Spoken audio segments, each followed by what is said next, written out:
Hello General Maths students. In this video we're going to draw a scatter plot on a grid. This may well be a familiar process for you. Let's proceed with the example. So we have a table of values here. This is the daily temperature and the number of cans of soft drinks sold from a vending machine on these days with differing temperatures. So we're asked here, what is the independent variable? Okay, so I'll color code this. The independent variable is the daily temperature, and the dependent variable is the number of cans sold. Okay, so how might we identify this?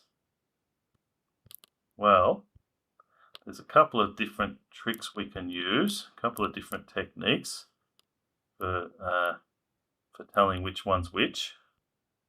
Now, one way is to look at the table of values, and the left column or the first column is always the independent variable. And of course the second column or the right column is always the dependent variable. If you happen to have rows instead of columns, it still works. The independent variable is always on top and the dependent variable is always on the bottom row. What if you don't have a table of values though? And strictly speaking, that is a bit of a cheats way to do it.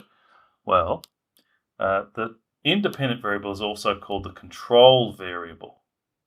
Now, it's a little tricky in this context because you might be thinking, well, we're not in, or the person collecting this data is not in control of the temperature each day. That's true, but they are in control of which days they choose to monitor.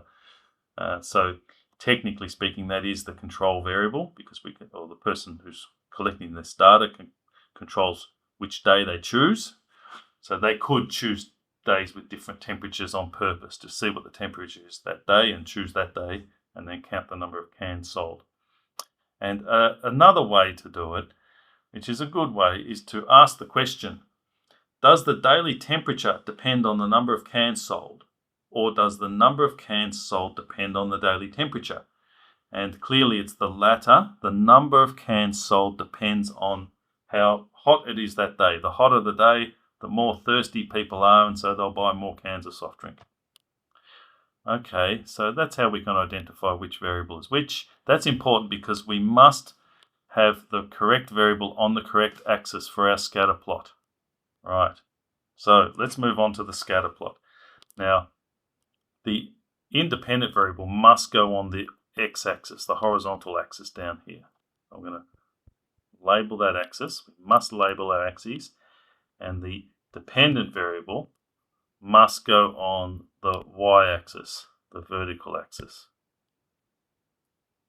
Very important that we get those the right way round.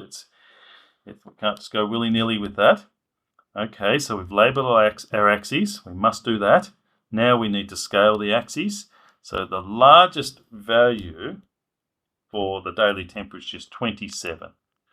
Okay, now I'm looking at this and I'm seeing that there are 30 divisions here. So I'm going to go up in ones. So that means that's 5. And then I'll make a mark at each 5 and label that, or scale that axis. 5, 10, 15, 20. Oops. Just made a little bit of a mess of that one. What did I do? 5. Went a little bit too many on that one. I'll just fix that up.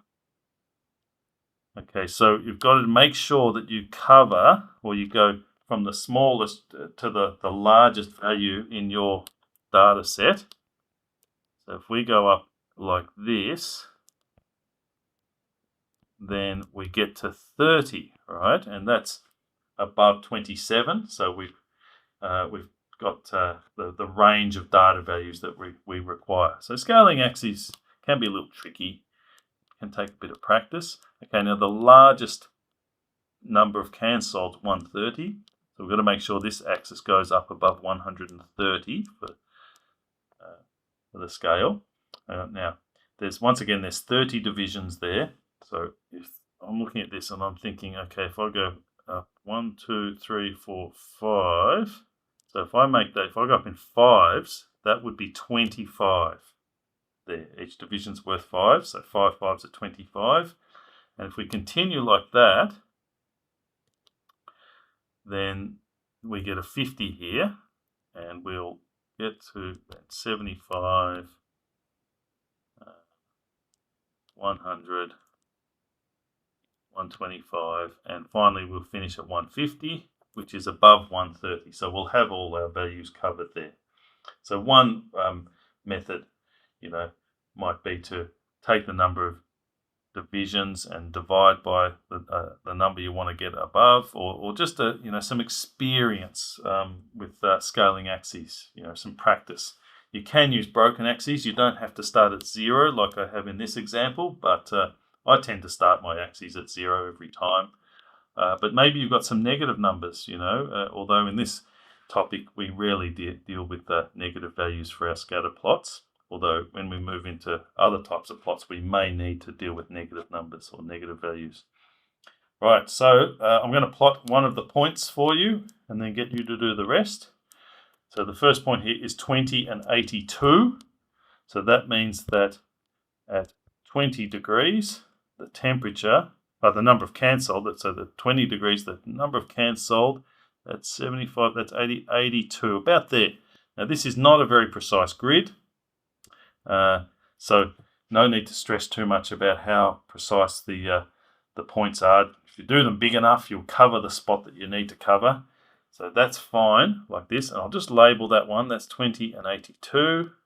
Okay, now we don't need to label all the data points with coordinates, but just so you know what the spot that's meant to be sitting at, and that's where it should go. Okay, now I'm going to ask you to pause the video now and plot the rest of those points on your grid.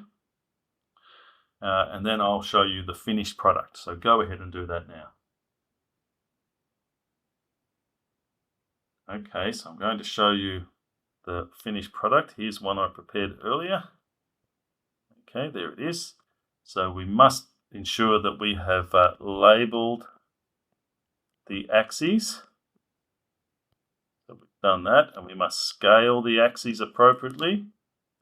We've done that. And then plot the data points.